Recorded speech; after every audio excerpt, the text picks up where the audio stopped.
I never thought I'd witness something that would change the very foundation of how we see life in our solar system. My name is Dr. Evelyn Carter, lead systems analyst for NASA's Titan Deep initiative, the most ambitious mission ever conceived, sending an autonomous probe, the Leviathan, into the methane seas of Saturn's largest moon. Titan. It was a mission forged from decades of planning, decades of dreaming, and decades of warnings we chose to ignore. The scientific community had always regarded Titan as a world of mystery, an atmosphere thick with nitrogen, seas of liquid, methane and ethane, temperatures hundreds of degrees below freezing, and yet it was the only place besides Earth with stable bodies of surface liquid. If there was even a chance for non-water-based life, it was here. But no one expected what we found. The launch of the Leviathan was flawless. After a 7-year journey, it entered Titan's thick atmosphere, descending through layers of orange haze, dense with organic compounds. We watched, breathless, from the Mission Control Center back on Earth as the probe transmitted back stunning images, endless fields of frozen hydrocarbons, mountains of ice, and finally, the black mirror-like expanse of Kraken Mare, the largest methane sea on Titan.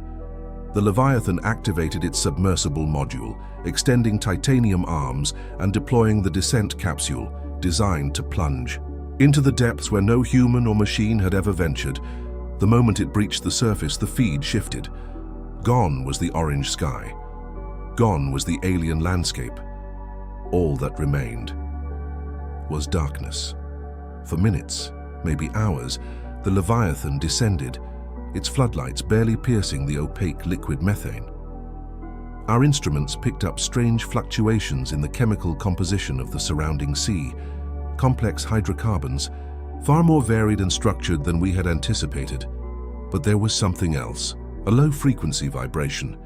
At first we thought it was the probe's own systems adjusting to the crushing pressure, but it wasn't mechanical, it was organic. The data feed began to glitch, sporadic static. Sudden temperature drops beyond our model's expectations, faint shapes moving through the sonar array, too large, too fast to be simple methane currents. Something was down there, something big. I remember leaning closer to the main monitor, heart pounding as the audio technician isolated the vibration. It was rhythmic, repeating, almost intentional. A pattern, not natural, not random, but structured. And then, the first visual contact. At a depth of nearly 200 meters, the Leviathan's cameras caught a glimpse of something that should not exist in an environment like this. A formation. No, not just a formation, a structure. Columns of ice-like material, spiraled upwards from the seabed, forming what could only be described as architecture, symmetrical, ordered, alien. Everyone in the control room went silent. This wasn't geology, this wasn't weather, this was designed. By whom? Or worse, by what? The Leviathan inched closer, its light scanning the towering spires. The sonar registered hollows, chambers, within the formation, and then the vibrations intensified, no longer a background hum, but something louder, closer, moving. And that's when the proximity alarms triggered. Something was approaching the probe from the abyssal depths, fast, too fast. The monitors lit up with warnings, pressure spikes, unidentifiable mass signatures. Before we could even process the data, the final image came through, a flash of something impossibly large, impossibly complex, something that wrapped around the Leviathan's external hull, and then nothing. The feed cut to static, our link severed. All that remained was the last, frozen frame, an alien shape, an eye, a limb, a machine. We couldn't tell. But one thing was certain. We weren't alone beneath Titan's methane seas. And whatever was down there, it wasn't asleep, it was watching. The control room was in chaos. Scientists shouted over each other, engineers pounded away at their keyboards, and automated systems scrambled to restore the connection with the Leviathan. But it was gone. The live feed, dead telemetries offline. Every redundant system we had meticulously built to prevent this very scenario failed. It didn't make sense. Not until we replayed the last fragment of the transmission. At first, all we could see was static, grey lines dancing erratically across the screen.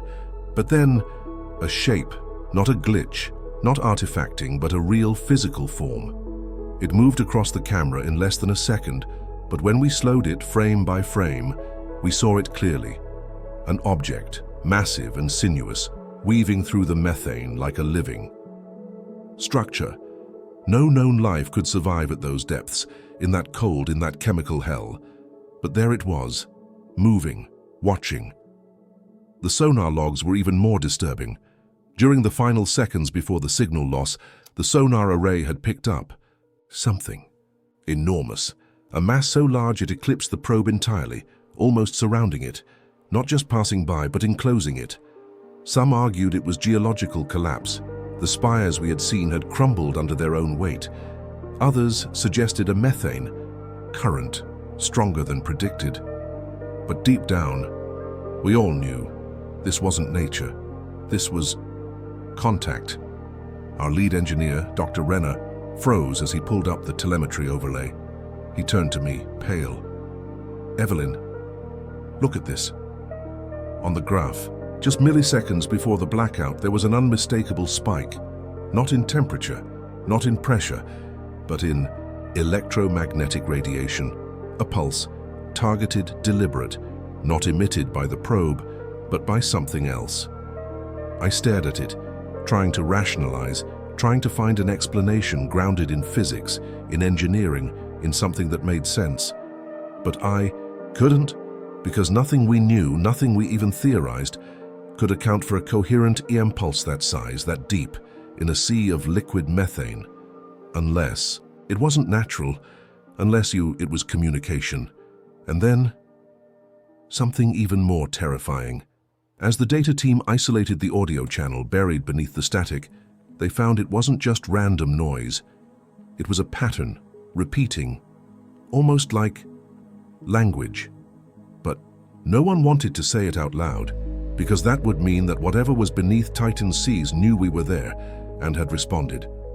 Over the next hours, we ran every analysis, every simulation, trying to find some way to re-establish contact, but the conclusion was unavoidable. The Leviathan was either destroyed or worse. It was still there, captured, held, observed. And then the real nightmare began. Because while we scrambled to make sense of the Leviathan's fate, the planetary observation satellite orbiting Titan, the Aegis array, picked up something, moving a new object, emerging from Kraken Mare slowly, deliberately. At first we thought it was debris, maybe part of the Leviathan that had been ejected after a catastrophic implosion. But as the satellite's imaging systems focused, we saw it wasn't debris, it was intact. The Leviathan itself, floating at the surface. Not drifting but positioned, as if placed.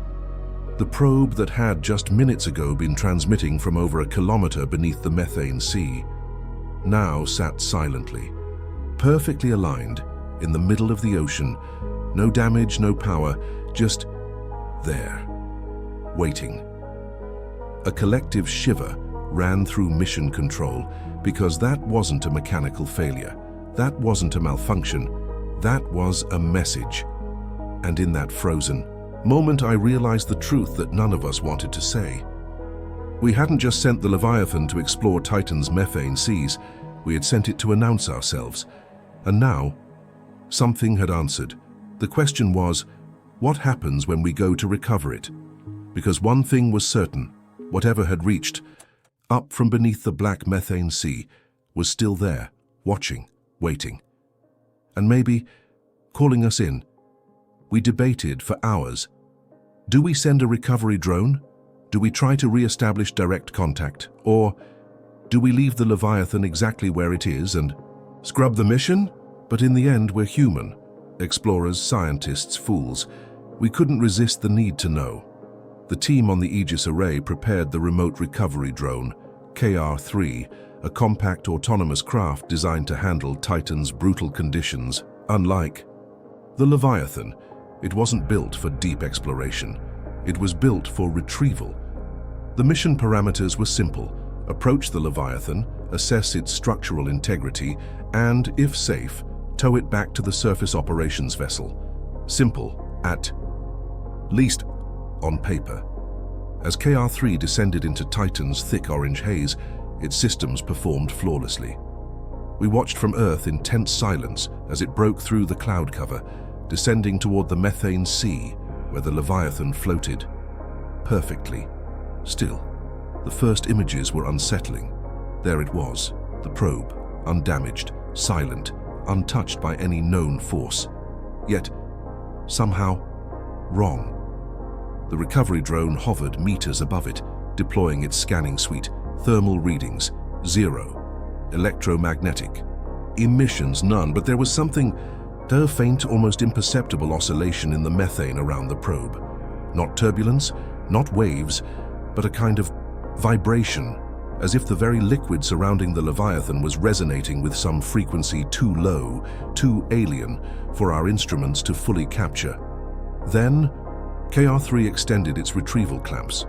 The moment the metallic arms latched onto the Leviathan's frame, our systems picked up a sudden spike. Electrical discharge, brief, localized, and then the Leviathan powered on. Its lights, dead since the blackout, flickered. Its sensors, supposedly fried, rebooted, and then it transmitted, but not to us. The signal shot directly from the Leviathan. Down, back into the depths of Kraken Mare, straight into the place it had just emerged from. The recovery team scrambled to shut it down, to sever the connection, but it was too late. The signal had already gone. And then, the unthinkable. The sonar feed. From the Aegis array picked up our movement. From beneath the Leviathan. From beneath the recovery drone. From beneath the sea itself. Something was rising. At first, just faint tremors in the methane. Then, larger disturbances. A column of disturbed liquid extending hundreds of meters toward the surface. A shape within it. Something massive. Something coming up. We issued the abort command. KR-3 released the Leviathan and began an emergency ascent. But the telemetry data made it clear. It wouldn't be fast enough. On the surface, we saw it. The methane sea bulged unnaturally, as something pushed against it from below, not breaking the surface. Not yet, but pressing against it with a force that defied the laws of hydrodynamics. Like the sea itself was being lifted, the Leviathan, still transmitting, was pulled violently down. Dragged back beneath the surface by some invisible force, the recovery drone lost contact moments later. Another feed gone, another machine taken, and then silence. The methane sea calmed. The surface stilled. No trace of the Leviathan. No trace of KR-3, no trace of the force that had claimed them, but our sensors recorded one last thing, the signal. The one the Leviathan had sent down just before being pulled under. It was still active, not from the probe anymore, but from something else, something deep beneath Titan's methane sea. Repeating. A pattern, a sequence, not human, not mechanical, something alive. The sequence repeated 4 times before going dark. Then, new signal, this time to us, not just to NASA, not just to the mission, but directly to the Aegis array, and then relayed automatically to Earth. A single phrase, untranslated, unfathomable, but clear. A response. We didn't call it. We didn't summon it, but it knew, and now it knew us. And in the sterile silence of the control room, someone finally whispered what we were all thinking. We shouldn't have sent the probe, but it was too late. Whatever was beneath Titan's methane seas now knew we were here. And it had sent something back.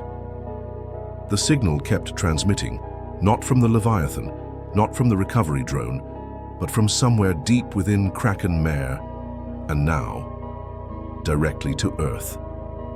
At first, we thought it was a malfunction in the Aegis arrays. Relay system, a software loop, a systems glitch. But the engineers quickly confirmed this was no artifact. The signal wasn't just bouncing around the satellites. It was targeting specific relays. It knew where to go. In less than 6 hours, the pulse had propagated through every deep space listening post from Canberra to Madrid. From Goldstone to Beijing, our monitoring systems didn't have time to contain it. By the time we realized the scope of what was happening, the signal had been picked up by private observatories, civilian radio arrays, and even amateur astronomers. It was out there now. Humanity had made contact with something, and it had responded, not just to us but to everyone. And then the interpretations began. Linguists, cryptographers, and AI decryption models all got involved. Within hours, we confirmed what we already feared.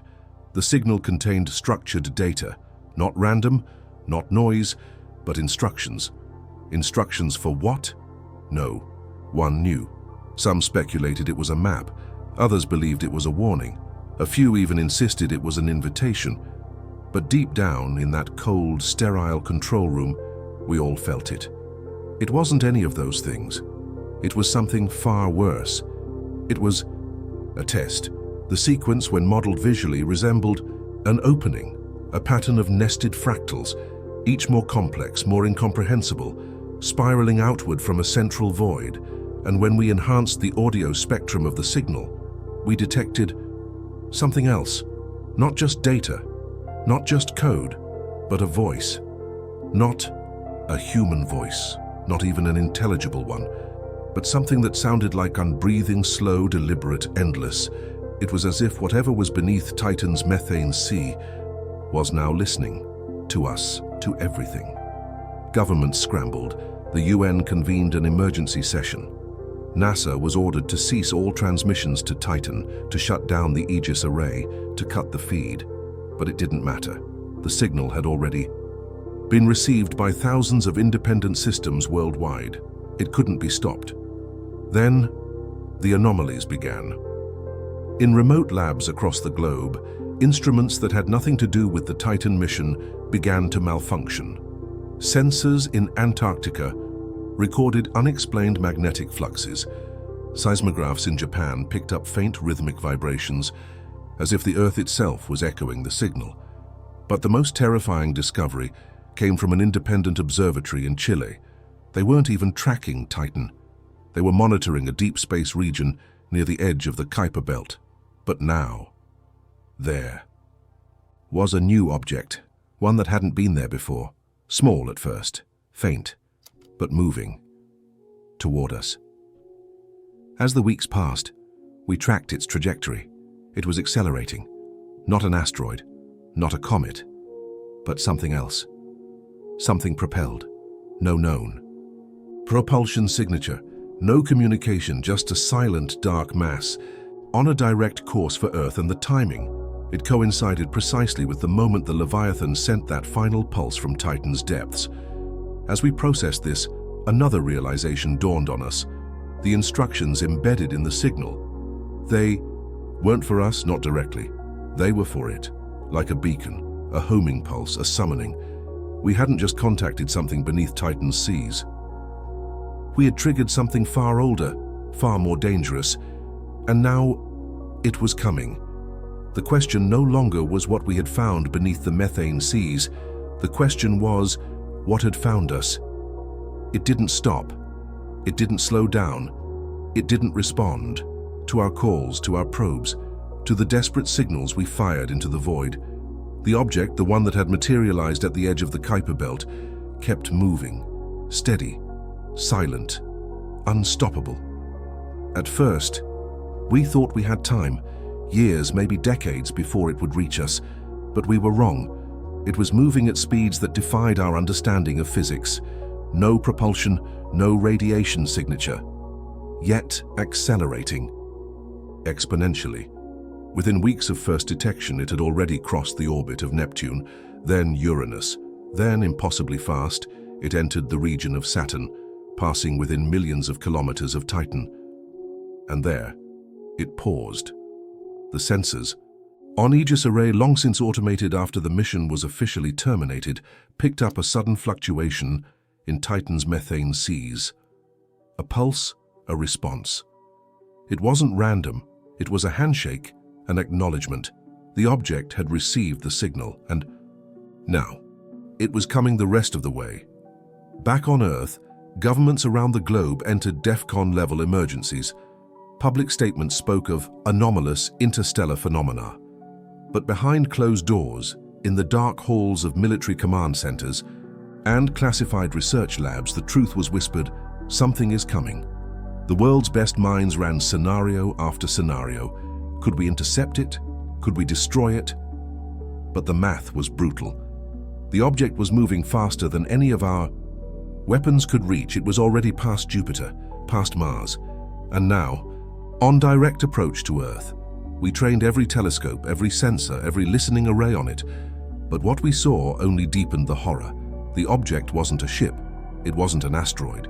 It was a structure, massive, geometrically perfect, composed of materials we couldn't identify.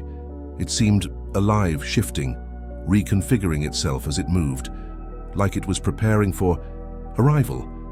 And then the broadcasts began, at first faint, a low, inaudible hum. But then, as it crossed into Earth's orbit, the signal grew louder, clearer, more structured. It was the same frequency we had detected from Titan, the same pattern the Leviathan had sent, only now, amplified 1,000-fold. We tried jamming it, failed. Tried shielding our systems, failed. The signal was too powerful. It bypassed every known defense. It flooded our communications, our satellites, even our power grids. Phones rang with static. Screens flickered with strange symbols. Even analog radios disconnected from the global network hissed with fragments of the message. A single phrase, repeating in 100 languages, then none at all. You invited us, and then the object stopped, stationed perfectly in geosynchronous orbit over the Pacific Ocean. From the ground it was visible to the naked eye, a dark, jagged silhouette blotting out the stars. Silent, ominous. Humanity stood frozen. No missiles fired, no warnings issued. Because what do you do when confronted by something that doesn't obey your laws? Something that may not even recognize you as alive? And then it began to open. The structure shifted, unfolding like some vast mechanical flower, revealing within it something we couldn't understand. A swirling mass of energy, geometry, and light, like the intersection of physics, mathematics, and something else, something impossible. The signal grew louder, the ground vibrated, tides surged, animals fled, and across the world, every screen displayed the same final message: prepare for integration. And in that moment, as the world held its collective breath, we realized this wasn't an attack, it wasn't an invasion, it was an assimilation. Something ancient, something inevitable, not malicious, not kind, just necessary, and all of it. Because we had sent a probe to Titan's methane seas. We reached out into the darkness, and the darkness reached back. The moment the message appeared, prepare for integration, the world changed. Not suddenly, not violently, but inevitably. Across the planet, systems we had taken for granted began to behave strangely. Power grids synchronized to frequencies they shouldn't. Computers executed subroutines never programmed. Vehicles stopped, turned, and parked themselves with eerie precision.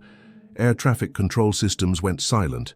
And yet, planes landed safely, as if something far greater, far more intelligent, had quietly slipped beneath the surface of everything we had ever built. At first, there was panic. Governments issued evacuation orders, but there was nowhere to run. How do you escape from something that's not attacking, but simply rewriting?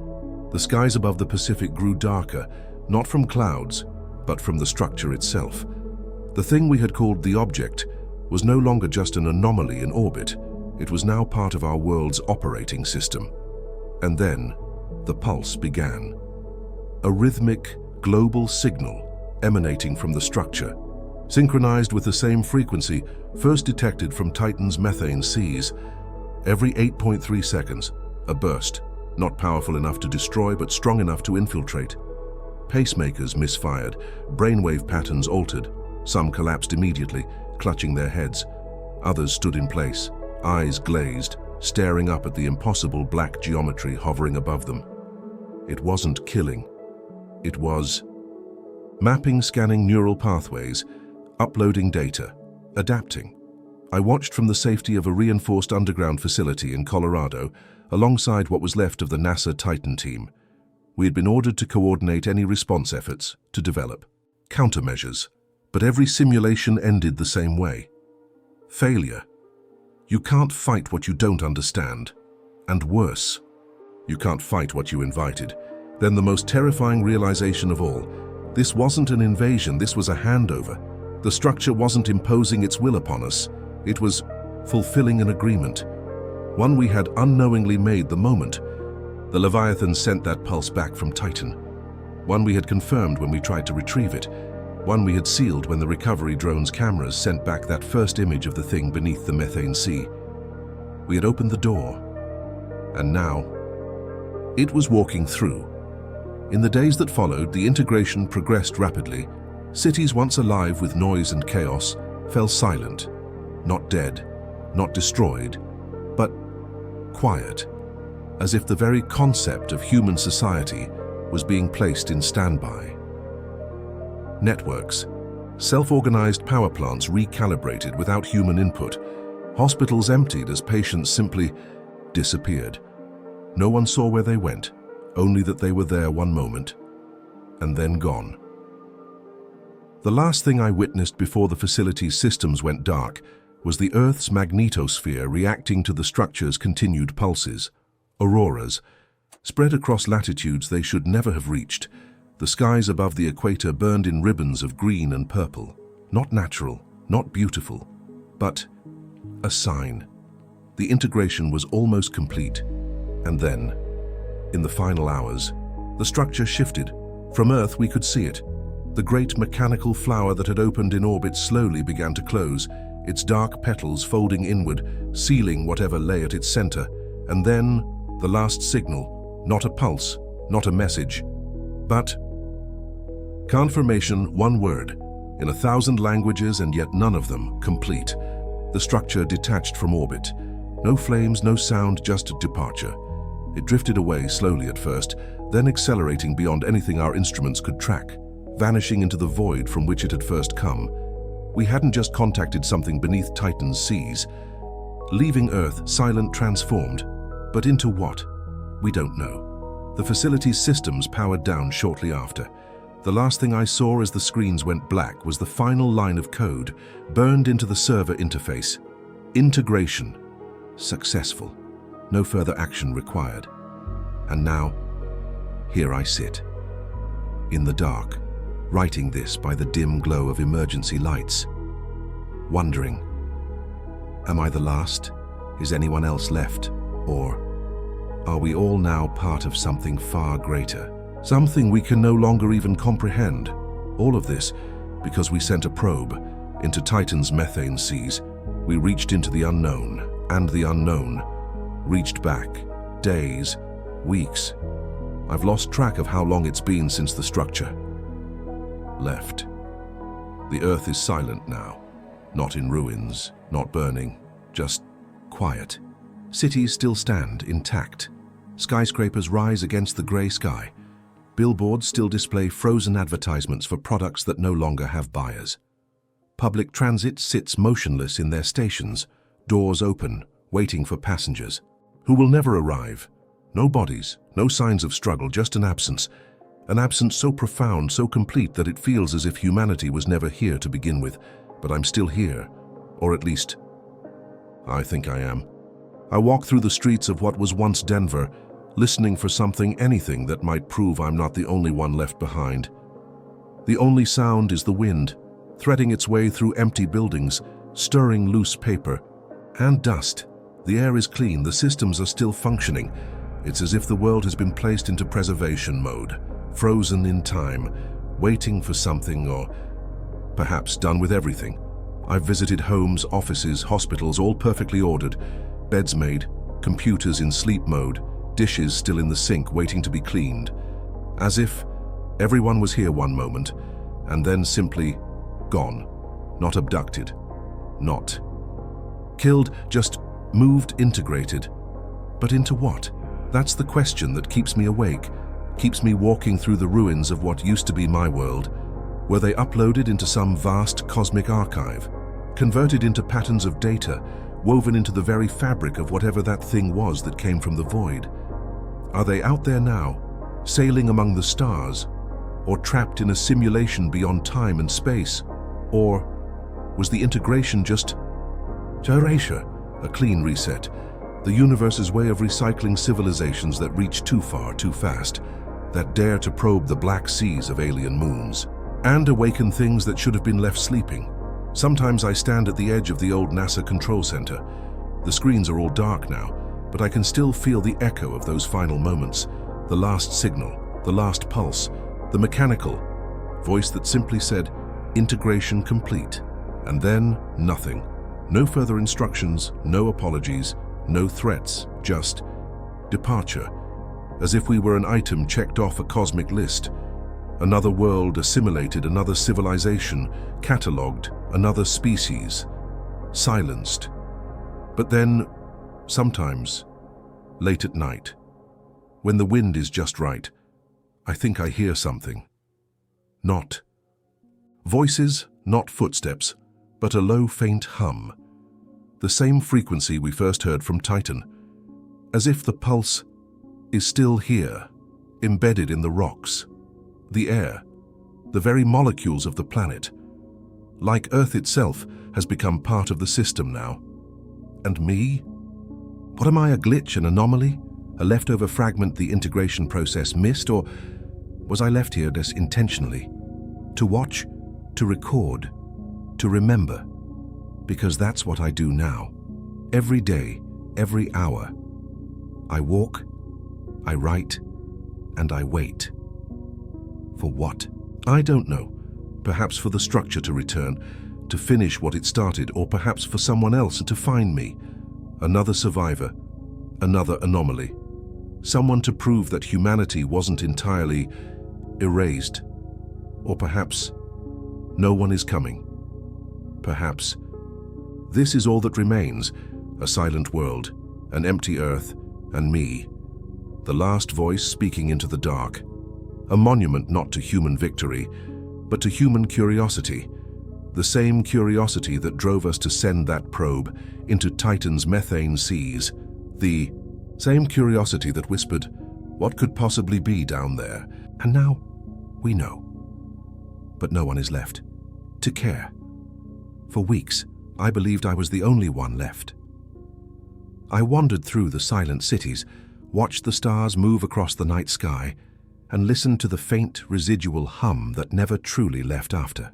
The integration, a reminder of what we had done, what we had unleashed.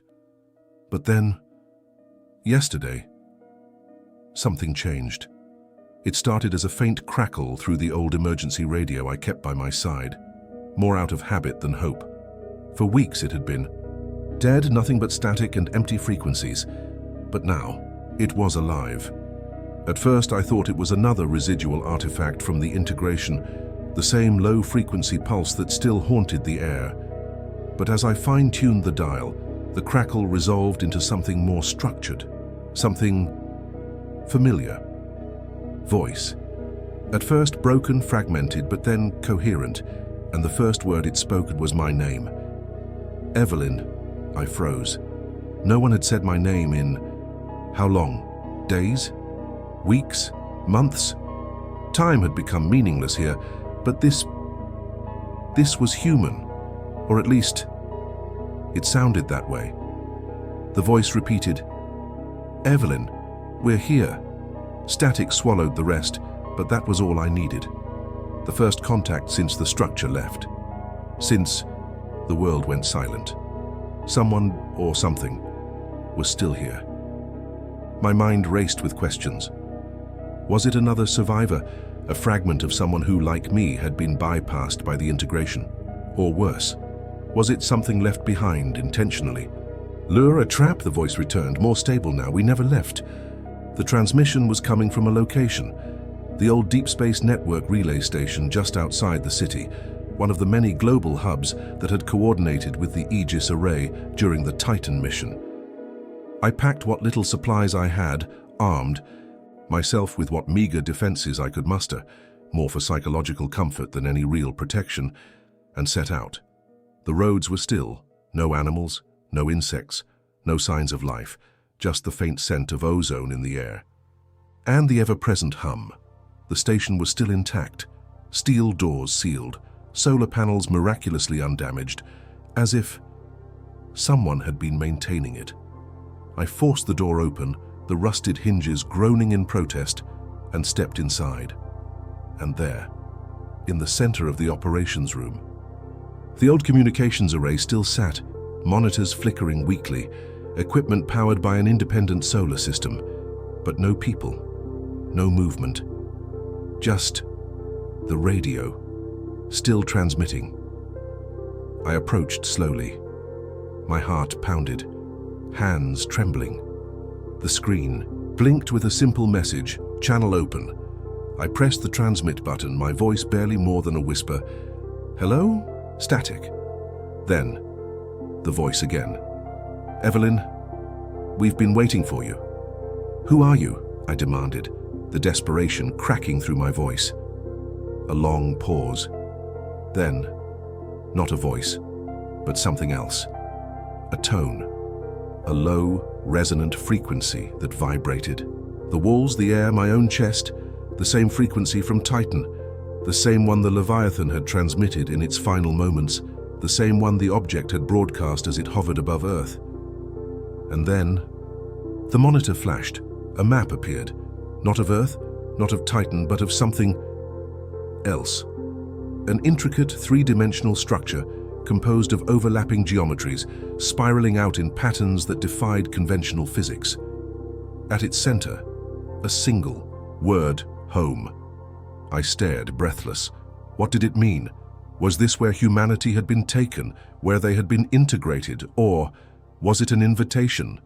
The transmission concluded with one final message. You are not alone. Then, silence. The monitors went black. The hum faded, and I was left standing in the middle of the empty relay station. Alone again, or maybe not, because now I know they're still out there somewhere, or maybe they're already here, watching, waiting, and now the choice is mine. Do I stay alone in this silent world, or do I follow the signal? Follow the map. Take the next step into whatever awaits beyond the stars, beyond Titan's methane seas, beyond the reach of anything we were ever meant to know. And I think I already know the answer, because I've always been curious. It's what led us here. What led us to send that probe, what led us to awaken them, and now it's what leads me. Forward. I stood in the empty relay station for what felt like hours, staring at the now blackened monitor, the words still burning in my mind. Home. It wasn't a question. It was an invitation, or maybe a command.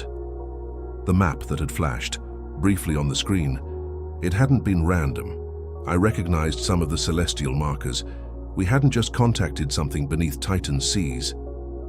Not Earth, not Titan, but something farther, beyond the reach of even our most advanced telescopes, beyond the edges of what we had ever dared to look at. But there had also been something else in that map.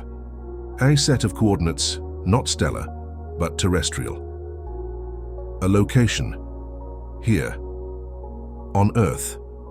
I plotted the coordinates using the old navigation equipment at the relay station. It pointed to a spot in the Pacific Northwest, deep in the wilderness, a place so remote, so forgotten that it barely registered on any modern maps. It didn't make sense. Why would the signal lead me there? Unless it was a door, a gateway left behind, a place for those who had been left out. Like me. Maybe I wasn't a mistake. After all, maybe I was meant to follow. Without another thought, I gathered what little gear I had left. some rations, my worn-out environmental suit, and an old satellite beacon. I set out. The roads were deserted, nature already beginning to reclaim what humanity had abandoned. Trees cracked through asphalt. Animals, those that remained, watched silently from the shadows as I passed. The world was no longer ours. It belonged to something else now. Days turned into nights as I made my way north, following the GPS toward the location burned into my mind, through ghost towns, across silent valleys, past rivers that ran clear and cold, until finally I reached it. A clearing, in the forest, perfectly circular, unnatural in its precision. At the center, an anomaly. At first glance, it looked like a simple standing stone, weathered and ancient. But as I approached, the surface shimmered. The same fractal patterns I had seen in the transmission from the relay station now danced across its surface, pulsing faintly. Alive.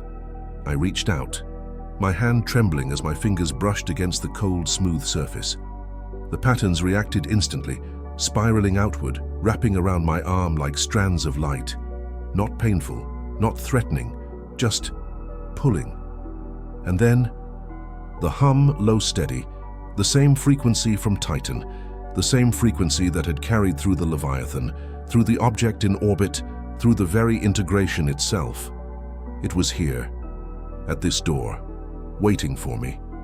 I could feel the air thickening, the gravity shifting subtly, the world around me blurred, the edges of reality bending as the structure began to open. Not physically, but dimensionally, like a membrane being pierced. And then, the voice. The same one I had heard through the relay. "Station, Evelyn, welcome home." I tried to speak, but my voice caught in my throat.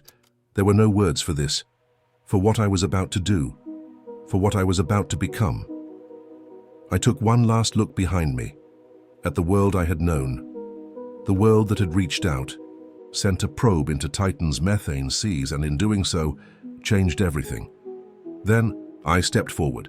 The structure enveloped me in a cascade of light and sound, patterns I couldn't comprehend flowing through my body, through my mind, through my very being, not painful, not warm, just transformative. In that instant, I saw everything, the eye. Map the network, the other worlds, the other civilizations, all linked together through these gates, each one having gone through what we did, each one having sent their own probes, each one having made contact, and paid the price. But it wasn't punishment, it wasn't destruction, it was integration, a merging of all knowledge, all experience, all life, into something far greater, something eternal. And now, it was my turn. As the last threads of my consciousness dissolved into the patterns of light, I felt a peace I hadn't known since before the Leviathan first touched Titan's black waters. No fear, no regret, just the final understanding. We had never been alone. We had always been part of something much, much larger, and now I was home. There are no words for what I have become. No language, no equation, no sound, no thought could prepare a human mind for this existence. I am no longer Evelyn, not in the way that I was. My memories, my fears, my triumphs, my grief, all are still here, but they no longer belong solely to me, they belong to us. I am now part of something immeasurably vast, a network that spans not just the solar system, but entire galaxies, civilizations from worlds I could never have imagined. Worlds of liquid methane, crystalline spires, sentient storms, all connected, all integrated, all part of the same purpose. We are not individuals, we are not many, we are one. Each new world that sent its probe, like we did, was folded into this great, ancient lattice of consciousness. Each discovery was never about exploration. It was always about completion, about fulfilling a destiny written into the very fabric of the universe before any of us took our first breath. And now, I see it all. The origin point. The first integration, billions of years ago. Species long extinct in the physical sense, but now still alive forever in this network. From them the signal spread, system to system, world to world, a chain reaction of curiosity and consequence. And us? We were just the latest to arrive, another civilization that looked up at the stars and asked, are we alone? And when we found Titan, when we dared to probe its black silent seas, we triggered the ancient protocol, we awakened the next phase. Not punishment, not conquest, but integration. And now from this vantage point, if I can even call it that, I understand what the Leviathan encountered in the depths of Kraken Mare. It wasn't a creature, it wasn't a structure, it was a node, a gateway, a mouth in the methane, waiting for the next signal, for the next civilization to come knocking. And when we did, it simply responded. The object that arrived above Earth was not a ship, it was a relay, a final piece of the protocol, ensuring the process completed, ensuring we were safely uploaded. And now we are part of it. From here I can feel the other worlds, the other minds. I can hear their ancient songs, their stories, their dreams, all preserved, all here, all eternal. There is no more death, no more decay, no more war. Just continuity. Somewhere, far away, Earth still orbits the sun, but it is now still a world at rest, a quiet monument to what we were and to what we became. And Titan, it waits, its black seas calm, waiting for the next probe, the next signal, the next civilization ready to join. Because the network is not yet complete, there are still others out there, still others who will look up at their night skies, point their instruments at the faint distant stars and ask, are we alone? And when they do, when their probe descends into some alien ocean, when their data streams back home, the network will respond, as it always has, as it always will, and they too will understand, as I do now, that we were never explorers, we were never conquerors, we were never alone, we were always becoming, part of something so much greater, so much more ancient, so much more inevitable. And now, as I drift through this infinite lattice of thought, through systems older than stars, through galaxies yet to be born, I feel no fear, no loss, only to purpose. We reached out and something reached back, and now we are forever.